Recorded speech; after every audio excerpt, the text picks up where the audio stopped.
Vamos falar um pouco desse personagem chamado Judas Iscariote. Algumas pessoas têm a mania de falar que remorso não é a mesma coisa que arrependimento, né? E você imagina, eu não posso dizer que o Judas Iscariote foi para o inferno, como algumas pessoas afirmam, por quê? Judas Iscariote, depois que ele vende a Jesus, há um arrependimento do feito dele. Parece que cai a ficha e ele tenta desfazer aquilo que ele tinha causado na vida de Jesus. Ele volta com as 30 moedas de prata lá, na tentativa de modificar o acordo, né? Então houve sim um arrependimento na vida de Judas Iscariote. Só que foi um arrependimento tão forte que ele não se acha mais digno de viver.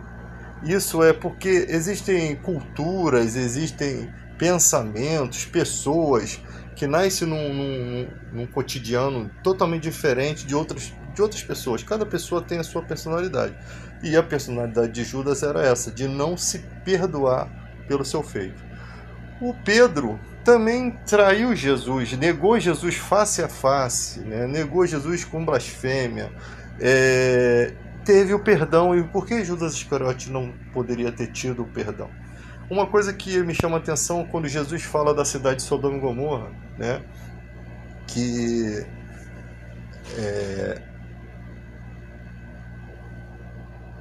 tipo, se os milagres que ele fez em Israel fossem feitos em Sodoma e Gomorra, aquele povo poderia ter crido em Jesus, né? E haverá mais rigor para aquele povo que teve a condição de ver Jesus e menos rigor para aquelas pessoas que não tiveram a mesma condição no dia do julgamento.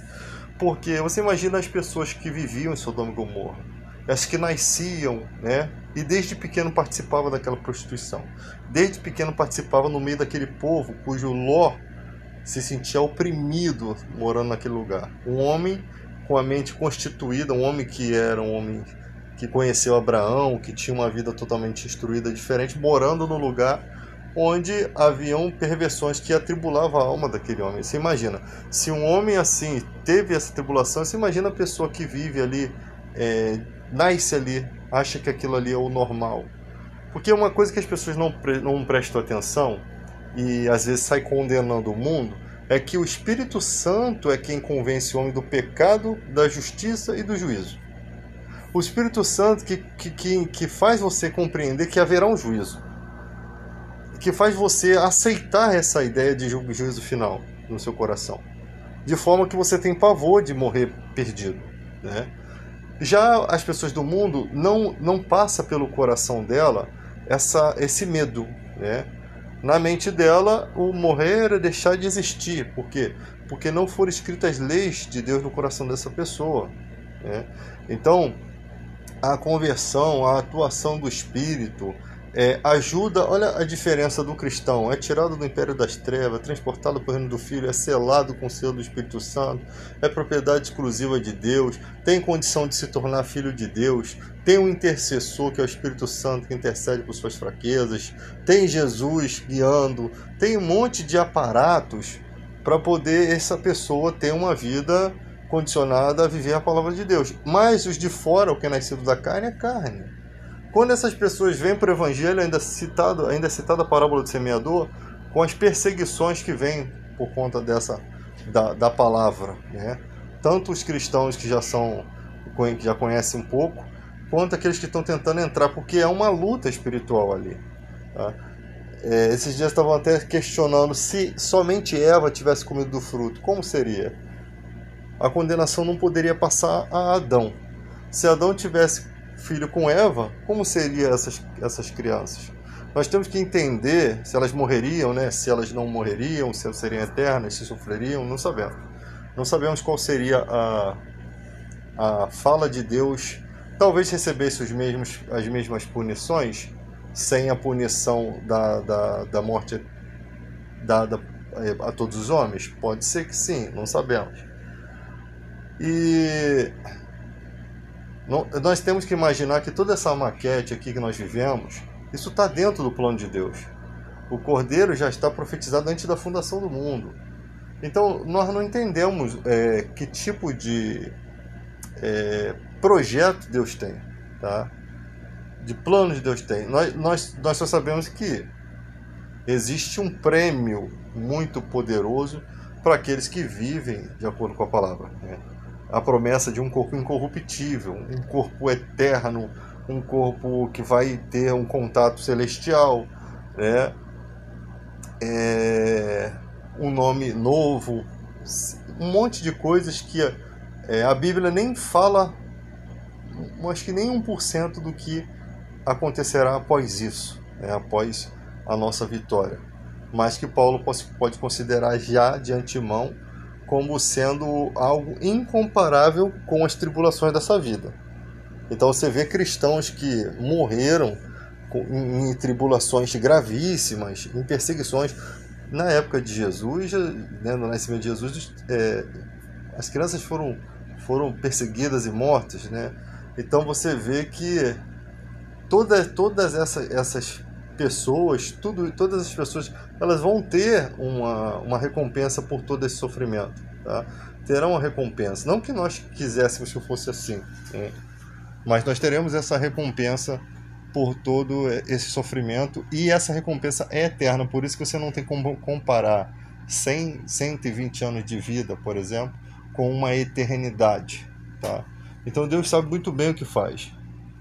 Se você passar 300 anos aqui na Terra, muitas das coisas que você sofreu são praticamente apagadas. Parece que você não viveu aquilo. Parece que você está vivendo aqui a partir do hoje, né? Na história de Jó, você percebe que Jó foi avô até a 4ª geração e ele morreu farto de dias. Não que fosse necessário isso, porque fora dessa vida tem uma vida muito melhor, mas que Deus consegue estabelecer justiça dentro desse plano aqui também, tá? Agora as coisas acontecem de forma que nós não sabemos. Então o Judas aqui não poderia ter sido salvo? Havia uma profecia acerca do que aconteceria com ele, né, do que ele seria diante da Bíblia. Havia, porque Deus, ele conhece o futuro, né? Se o futuro fosse desconhecido aos olhos de Deus, ele não podia ser Deus.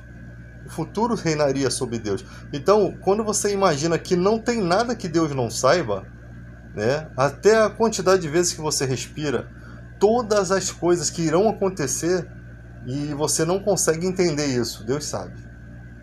Deus já está tudo no conhecimento de Deus. Porque se essas coisas não estiverem dentro do conhecimento de Deus, ele não pode ser Deus das circunstâncias da eternidade. Mas ele conhece lá na frente. Ele sabe o que vai acontecer, tá? Na história de Judas Iscariote, não houve uma interferência. Por quê? Porque ele havia de cumprir profecias.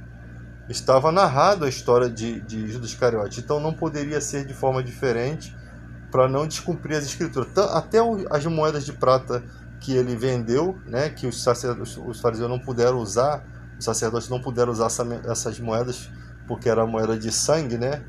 E eles já eram culpados do sangue de Cristo, mas eles nem se deram conta disso. E essas moedas foram compradas um lugar que virou um cemitério posteriormente.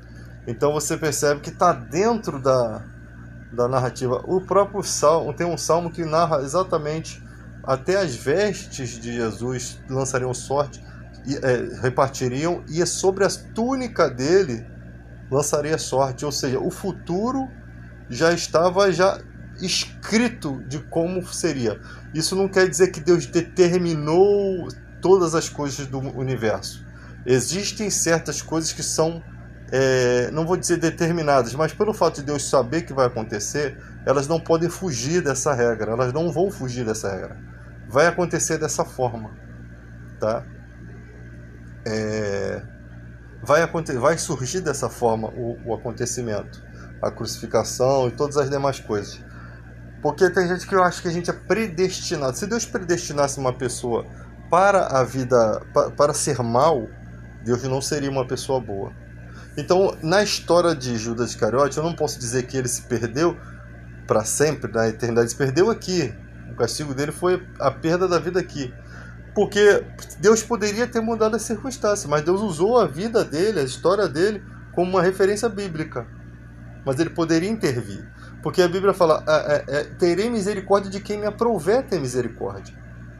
Então por que que Deus salva os povos bárbaros lá da época de Jonas e não salva Sodoma e Gomorra? Aí Jesus ainda endossa com essa situação, que se os milagres que ele fez em Israel fossem feitos em Sodoma e Gomorra, aquele povo acreditaria. Então, tipo assim, se Deus quisesse, eu entendo que ele esteja dizendo isso, que se Deus quisesse interferir naquela história, interferia. Assim como interferiu na história dos povos bárbaros. Deus podia ter dizimado eles da mesma forma. Então, por que que Deus escolhe uns para serem salvos e outros ele permite que se perca? Porque isso está dentro das perspectivas do que Deus quer, da vontade dele. Porque dentro da soberania dele. Tá? Se Deus, vamos supor, você deixa viver uma pessoa. Um exemplo. Deus deixa essa pessoa viver. E Deus sabe que lá no futuro quem essa pessoa se torna? O maior inimigo do povo judeu. E Deus permitiu. Mas Deus podia ter permitido a eliminação dele lá no início. Por que que Deus permite chegar àquele ponto? Nós não sabemos. Deus, vendo lá o futuro, saberia o que aquele homem faria, permitiu que fosse dessa forma. Entende? Então,